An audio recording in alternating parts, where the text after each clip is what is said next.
France की न्यायपालिका।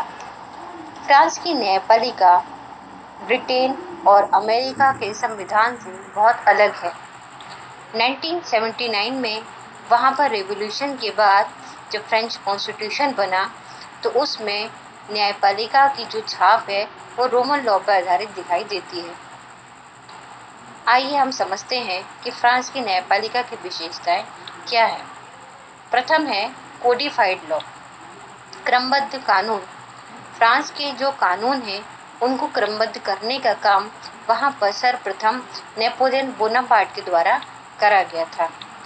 Napoleon Bonaparte से पहले 18वीं सेंचुरी में वहाँ पर फर्स्ट पेनल कोड और क्रिमिनल प्रोसीजर कोड पहले ही बन गए थे, लेकिन जब नेपोलियन बोनापार्ट आया 19वीं सेंचुरी में तो वहाँ पर सिविल कोड और सिविल प्रोसीजर कोड भी बन गए थे। इन कोड के बनने से और प्रोसीजर के बनने से वहाँ पर जजमेंट देना इजी हो गया, क्योंकि ये जो कोड्स थे वो बहुत ही कंप्लीट और क्लीन थे। अ जज need not seek help from president. जजेस को प्रेसिडेंट की हेल्प की जरूरत नहीं पड़ती थी। He is free to give his judgement.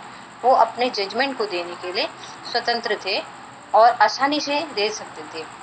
इस प्रकार फ्रांस का कानून एक क्रमबद्ध कानून है जो 3 इम्पोर्टेंट फीचर्स में काम करता है: सिमेट्री, यूनिटी एंड अथॉरिटी, समता, एकता और समानता। दूसरी विशेषता है नो इलेक्टेड जज।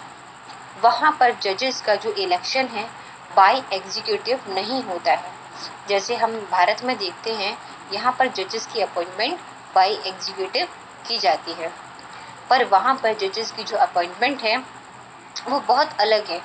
पहले के संविधानों में वहाँ पर जजेस की अपॉइंटमेंट मिनिस्टर ऑफ जस्टिस के द्वारा की जाती थी, जो कभी न कभी पूर्वाग्रहों से ग्रसित हो जाता था।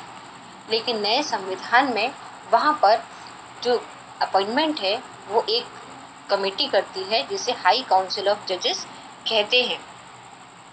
इस हाई काउंसिल ऑफ जजेस में एक प्रेसिडेंट, मिनिस्टर ऑफ जस्टिस और 9 मेंबर्स होते हैं जिन्हें प्रेसिडेंट ही अपॉइंट करता है। ये कमेटी अपर कोर्ट के लिए कंपटीशन के थ्रू जजेस का अपॉइंटमेंट करती है और लोअर कोर्ट के लिए वहाँ पर कंपटीशन करवाती है। तीसरी विशेषता फ्रांस के संविधान की है डुअल हायरार्की, दोहरी न्याय व्यवस्था। ये व्यवस्था सिर्फ फ्रांस में ही पाई जाती है, अन्य देशों में नहीं पाई जाती है, क्योंकि फ्रांस में साधारण कानून साधारण नागरिकों के लिए और प्रशासकीय कानून प्रशासनिक अफसरों के लिए वहाँ पर होते हैं। ऐसे में वहाँ पर दोहरी न्याय व्यवस्था है, यानी ऑर्डिनरी कोर्ट ऑर्डिनरी लोगों के लिए और एडमिनिस्ट्रेटिव कोर्ट एडमिनिस्ट्रेटिव लोगों के लिए होती है।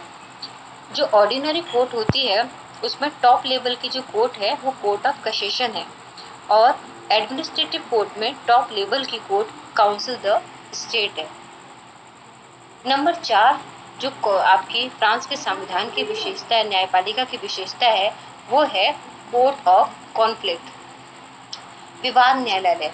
विवाद न्यायालय ये इसलिए बने वहाँ पर क्योंकि जब वहाँ पर दोहरी न्याय व्यवस्था की गई तो ऐसे में जुरिडिक्शन से संबंधित डिस्प्यूट होने की चांसेस बहुत ज़्यादा हो जाते थे। इसलिए वहाँ पर 1872 में जो है कोर्ट ऑफ कॉन्फ्लिक्ट बना, जो जुरिडिक्शन से संबंधित डिस्प्यूट को सॉल्व करने का काम करता है। नेक्स्ट है आपका एब्सेंस ऑफ जुडिशियल रिव्यू, यानी न्यायिक पुनरावलोकन का अभाव। ये व्यवस्था ब्रिटेन के संविधान में भी पाई जाती है। ब्रिटेन में भी वहाँ का कॉन्स्टिट्यूशन भी यूनिटरी कॉन्स्टिट्यूशन है और फ्रांस का कॉन्स्टिट्यूशन भी एक यूनिटरी कॉन्स्टिट्यूशन है। ऐसे में पार्लियामेंट वहाँ पर स्ट्रॉन्ग है और जुडिशियल रिव्यू का कॉन्सेप्ट नहीं पाया जाता है, क्योंकि फ्रांस में जो है कोर्ट अपनी पावर्स को पार्लियामेंट से ग्रहण करते हैं। ठीक है, इसलिए वो कोई भी जो है लॉ को अनकॉन्स्टिट्यूशनल घोषित नहीं कर पाते। नंबर आपके 6 जो विशेषता है वो है इंस्टीट्यूशन ऑफ पार्क्वेट। पार्क्वेट का मतलब होता है सरकारी वकीलों का कार्यालय।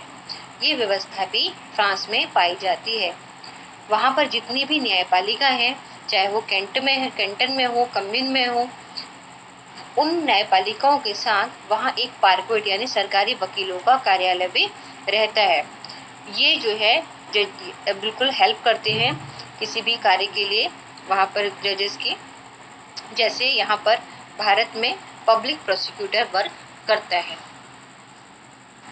नंबर 7 विशेषता है इंडिपेंडेंस ऑफ जुडिशरी, न्यायपालिका की स्वतंत्रता। फ्रांस के संविधान की जो न्यायपालिका है वो स्वतंत्र है। वहाँ का राष्ट्रपति न्यायिक स्वतंत्रता का रक्षक है। न्यायाधीशों को उनके पद से हटाया नहीं जा सकता। उनकी अपॉइंटमेंट को भी एग्जीक्यूटिव से अलग रखा गया है। वो हाई काउंसिल ऑफ जजेस से अपॉइंट होते हैं तथा बाई कॉम्पिटिशन अपॉइंट किए जाते हैं। इसलिए वहाँ की न्यायपालिका स्वतंत्र न्यायपालिका है। नंबर 8 वहाँ की विशेषताएं है हैबियस कॉर्पस यानी बंदी प्रत्यक्षीकरण। बंदी प्रत्यक्षीकरण पहले वहाँ पर क्या होता था, कोई भी जजेस थे वो कोई भी किसी भी व्यक्ति के लिए वारंट जारी कर देते थे, ठीक है। लेकिन जो न्यू कॉन्स्टिट्यूशन आया उसमें संविधान ने घोषित किया कि किसी को भी मनमाने ढंग से गिरफ्तार नहीं किया जा सकता और व्यक्तिगत संरक्षक स्वतंत्रता के संरक्षक के रूप में कार्य करने वाली न्यायपालिका ये सुनिश्चित करेगी कि कानून के अनुसार ही व्यक्तियों की स्वतंत्रता की रक्षा की जाए। नेक्स्ट विशेषता है सबसर्वेंस ऑफ जुडिशरी, न्यायपालिका की अधीनता। अधीनता से मतलब है कि यानी फ्रांस की जो आपकी जुडिशरी है वो सेपरेशन ऑफ पावर, शक्ति पृथक्करण में विश्वास नहीं करती है। वहाँ की न्यायपालिका भी वहाँ की पार्लियामेंट के अधीन है। वहाँ पर क्या होता है कि न्याय निकायों की संरचना के लिए एक मतलब वहाँ पर जो फ्रांस के न्यायाधीश है वो न्यायिक विभाग के मंत्री के अधीन काम करते हैं, ठीक है। इसलिए वो वहाँ पर स्वतंत्र नहीं है, एक तरीके से अधीन है। एक विशेषता वहाँ पर ये पाई जाती है एडॉप्शन ऑफ प्रिंसिपल ऑफ कलेजियलिटी, सामूहिकता का सिद्धांत। ये विशेषता भी सिर्फ फ्रांस के न्यायपालिका के में पाई जाती है। वहाँ पर ये कहा जाता है कि सिंगल जज इज अनफेयर जज, एक अकेला जज डिसीजन इजीली नहीं दे सकता है, क्योंकि बहुत सारे जज वहाँ पर डिसीजन देते हैं। मिनिमम 3 जजेस को जजमेंट करने का काम किया जाता है। In every court, several judges collectively hear the case and give judgment. This is the principle of collegiality. यानी मिनिमम 3 जजेस वहाँ पर डिसीजन देने का काम करते हैं। उनको ऐसा लगता है कि बहुत सारे लोग होने से कई मस्तिष्कों का संग्रह जो है निर्णय लेके आता है।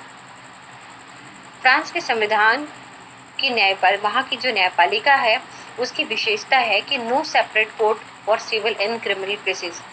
वहाँ पर सिविल और क्रिमिनल केसेस के लिए कोई भी सेपरेट कोर्ट नहीं है, ठीक है। यानी कैसेशन कोर्ट ही आपका जो भी कोई कोर्ट है वो दोनों बोथ केसेस देखता है, सिविल और क्रिमिनल केसेस देखता है।